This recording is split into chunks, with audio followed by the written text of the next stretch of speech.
Muy buenas amigos y bienvenidos al mundo del revés. Hoy vamos a hablar de los misterios que rodearon a un personaje tan importante para la historia como fue Fidel Castro. Se le relaciona con ovnis, espíritus y ¿realmente está muerto? Fidel Alejandro Castro Ruz nació en Virán el 13 de agosto de 1926. Fue educado por jesuitas, como muchos personajes relevantes de la historia. Comenzamos mencionando las profecías que hablaban de Fidel Castro. La más antigua proviene del santo español Padre Claret. Fue arzobispo de Santiago de Cuba entre 1851 y 1857. Se cree que se le apareció la Virgen de la Caridad del Cobre, la cual era la patrona de la isla, y le confió la siguiente predicción.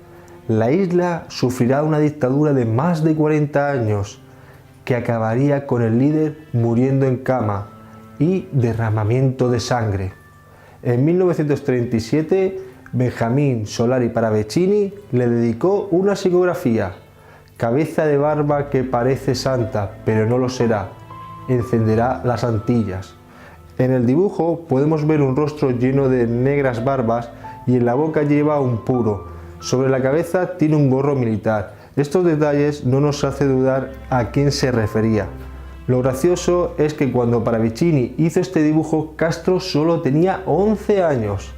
En 1981, el profeta estadounidense John W. Johnson predijo: cuando veas que el muro de Berlín se desploma y cuando vea que la Unión Soviética recibe un duro golpe, entonces se recupera. Y entonces verás la muerte de Fidel Castro. Entonces vendrá el colapso del sistema económico de los Estados Unidos. Seguimos hablando de las religiones místicas de Cuba. Después de la católica, que constituye un 60% de la población, podríamos decir que la siguiente es la principal religión en Cuba, la santería. Hay dos versiones de cuando Fidel se inició a la santería. La primera dice que a los 6 años se encontraba muy débil y su madre, temiendo perderlo con alguna enfermedad que lo rematase, lo llevó a un grupo de practicantes de la santería. Ahí lo iniciaron altos sacerdotes de lo que se denomina el palo mayombe, para recobrar la buena salud y ser protegido. Le hicieron una evaluación de su futuro y le pidieron permiso a los orisas, los cuales son dioses guerreros, para que a cambio de unos ritos y ofrendas obtendría favores. Parece ser que Castro fue bendecido y protegido por la deidad Ayagunna.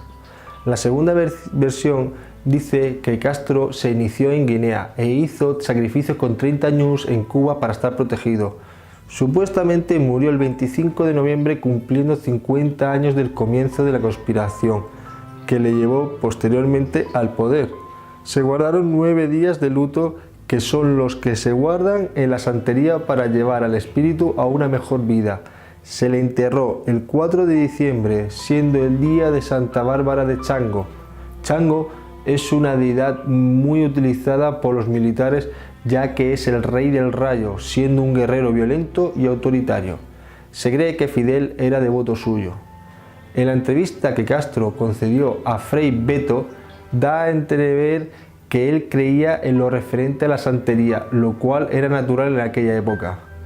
Recuerdo que desde niño oía cuentos de espíritus, de fantasmas, de apariciones.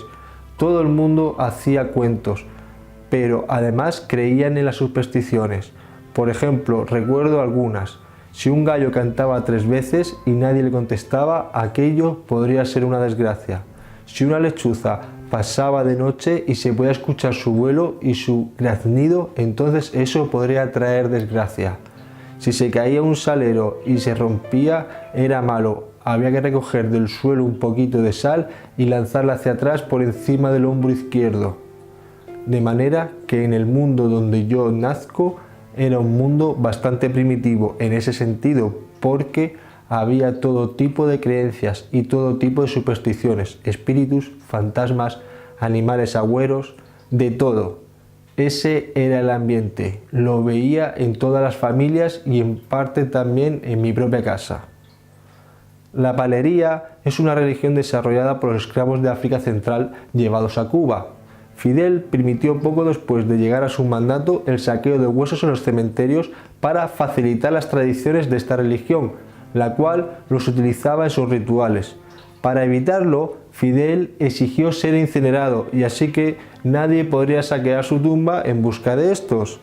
Como nadie ha visto el cadáver, hay gente que cree que fue enterrado en un lugar secreto, pero que se ha dicho que fue incinerado para evitar que algún seguidor de la palería busque y consiga encontrar sus huesos. Continuamos con el vaso protector. Supuestamente Isa Dobles, buena amiga y para algunos amante de Fidel Castro, se lo confió a Emma Marxman, la amante de Hugo Chávez, resultando que ambos hacían lo mismo. Es un vaso con agua que se coloca boca abajo sobre un plato para ahuyentar a los malos espíritus, ya que estos no les permitían dormir y de esta manera sí, al no poder acercarse a ellos. De alguna forma se cree que Castro estaba protegido, ya que según dicen se planificó atentar contra su vida en 638 veces, de las cuales más de un centenar se llevaron a cabo y ninguna consiguió su fin. Los primeros interesados en quitárselo del medio fueron los Batista, ya que después de la revolución perdieron todo su poder. Le siguen las mafias que fueron expulsadas de la isla porque deseaban recuperar sus ilegales y lucrativos negocios, pero en cabeza estaba su archienemigo, Estados Unidos, encabezado por la CIA e inclusive con el FBI de forma directa o indirecta, contratando mercenarios para llevar a cabo sus planes.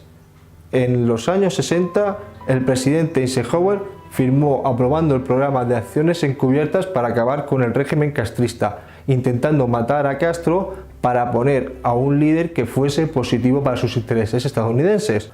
Lo intentaron desde las maneras más comunes hasta las más excéntricas. Bolígrafos con una aguja envenenada para inyectársela en un descuido. Darle a una de sus amantes pastillas venenosas para que se las proporcionara sin crear sospechas. Pero cuando llegó hasta él, Castro le preguntó si pretendía matarlo, a lo que contestó que sí. Entonces este le dio una pistola para que lo hiciera, pero ella fue incapaz. También intentaron introducir en sus puros explosivos o toxinas para que al consumirlos lo matasen o incluso que perdiese su barba, en una operación que se denominó Sansón, creyendo que si la perdía también perdería su fuerza carismática. Rociar un estudio de televisión con LSD para que perdiera la compostura mientras hablaba es otra cosa de las que intentaron. Colocar una píldora de cianuro en un batido de chocolate que el líder cubano tenía costumbre de tomar en el hotel Habana Libre. La operación debía ser ejecutada por un camarero al servicio de la mafia cubana, que en el último momento no fue capaz. Aprovechando su amor por hacer submarinismo, intentaron poner una caracola pintada con colores muy llamativos en la zona donde Castro le encantaba bucear, para cuando la cogiese explotase un explosivo que le habían colocado en el interior. O por ejemplo también el abogado que negoció con Castro para recuperar los 1.200 prisioneros que capturaron en la invasión de Vallacochinos, que le regalase un traje de buzo que le proporcionó la CIA, impregnado de toxinas para provocar una grave infección en la piel y probablemente la muerte. Hay casos muy serios, ya que se trataría de guerra biológica, la cual se prohibió en 1925 en el Protocolo de Ginebra, pero como la CIA contaba con grupos mercenarios a los que le llegaba a pagar hasta $5.000, es imposible vincular los ataques a los Estados Unidos. En una de sus visitas al extranjero se le introdujo un arma a una cámara de televisión, con la que iba a ser filmado Castro con la intención de que el operario de esta le disparase. De los últimos atentados fallidos hacia su persona fue en el año 2000, poniéndole una bomba de 90 kilogramos de explosivo debajo del pedestal donde iba a hablar a Panamá. Fue detectado por su servicio de seguridad. Hasta el 2000 fue prácticamente el enemigo número uno por ser el comunismo en la puerta de su casa, ya que a 150 kilómetros de la costa de Florida estaban ellos. Dejaron de atentar contra él una vez que surgió otro en su lugar. En 2001 los terroristas yihadistas Por superar todos estos intentos de asesinato, se decía que Castro tenía baraca.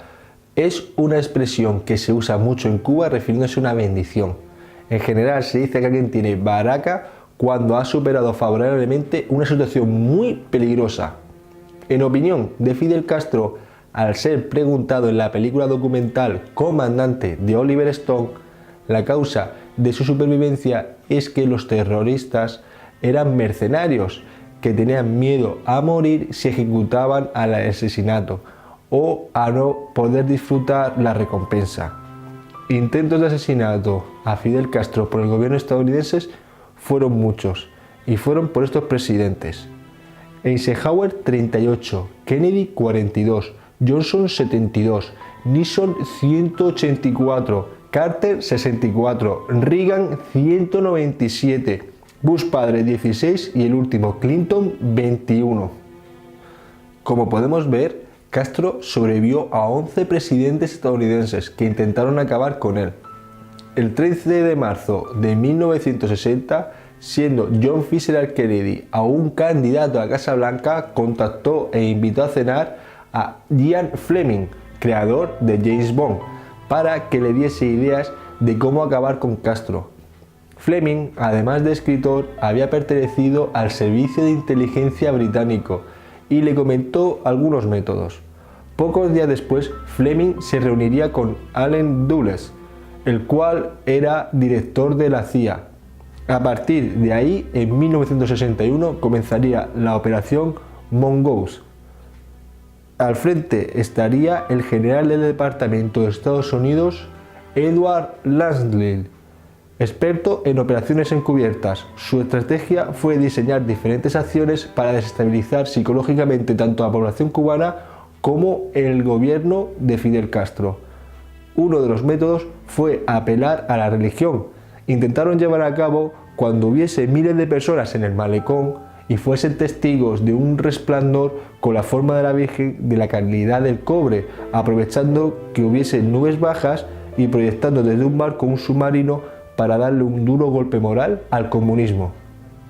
El proyecto estaba en documentos oficiales, pero además existen muchas leyendas urbanas sobre ello en Cuba, dando a pensar de que seguramente se intentó en varias ocasiones y de diferentes maneras, pero sin éxito. Thomas Parrott, el cual fue durante 24 años agente de la CIA y director de varias operaciones de esta, admitió algo muy cercano a lo anteriormente dicho. Les daré un ejemplo de la perspicacia de Lansdale. Tuvo un maravilloso plan para deshacerse de Fidel. Consistía en correr la voz de que la segunda venida de Cristo era inminente y que Cristo estaba en contra de Castro, el cual era el anticristo. Se expandiría este rumor por Cuba y luego en cualquier fecha se haría una manifestación de ello. Y en ese momento, esto es totalmente cierto, estaría un submarino estadounidense que saldría a la superficie y emitiría bengalas, y esto constituiría la segunda venida y Castro sería derrocado. El plan también implicaba que justo en el mismo instante la tripulación de un avión estadounidense camuflado entre las nubes con el sonido de sus motores amortiguado usase poderosos altavoces para transmitir falsos mensajes de un falso Cristo al pueblo de Cuba, ordenándole derrocar su gobierno y renunciar al comunismo. Vamos a terminar hablando de sus vivencias con los ovnis. Aunque tenía terminantemente prohibido que los medios de comunicación mencionasen este tema, la verdad es que él vivió un par de anécdotas que le marcaron con los ovnis. José Luis Gil es un empresario audiovisual.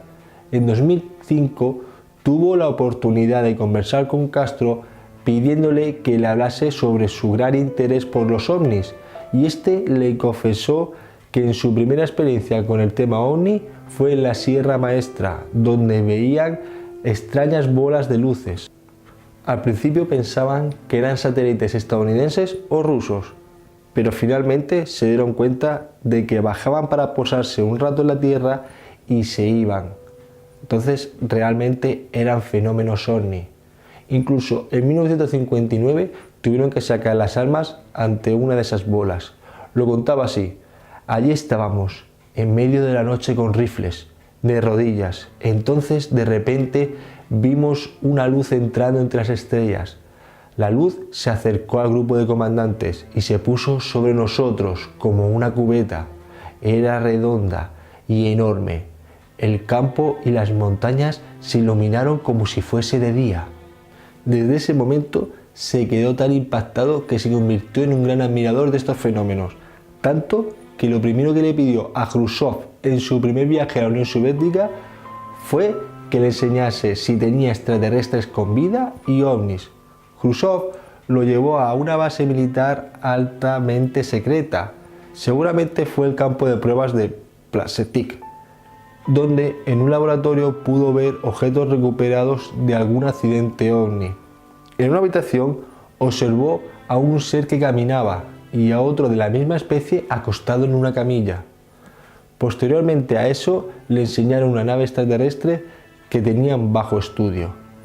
Le informaron que en Estados Unidos había una base como la que estaba visitando y que se valían de varios ovnis siniestrados y los cuerpos de estos accidentes, intentando utilizar la tecnología capturada para futuras armas, dejando claro que les afectaría en un futuro tanto a Cuba como a Rusia. Sobre los extraterrestres, Castro hizo unas curiosísimas reflexiones al final de sus días, en donde hablaba de la posibilidad de que existieran, como si existen planetas habitables, entre las más de 160.000 millones de estrellas existentes, como la nuestra, como nuestro Sol. Por tanto, billones y billones de tierras o supertierras, como la nuestra. Existe el rumor de que Castro era un agente de la CIA como fue Bin Laden. Su nombre en clave sería Alejandro, pero lo que sí sabemos a ciencia cierta es que su hermana Juanita Castro Ruz en octubre de 2009 publicó su autobiografía Fidel y Raúl, mis hermanos, la historia secreta, donde revela que trabajó para la CIA por más de 6 años, aunque sin recibir sueldo o retribución económica alguna, y además sin participar en ningún atentado contra sus hermanos o cualquier personaje cubano. Su nombre en clave en la agencia fue Donna. Para terminar, mencionaremos las teorías de la muerte de Castro y sus dobles.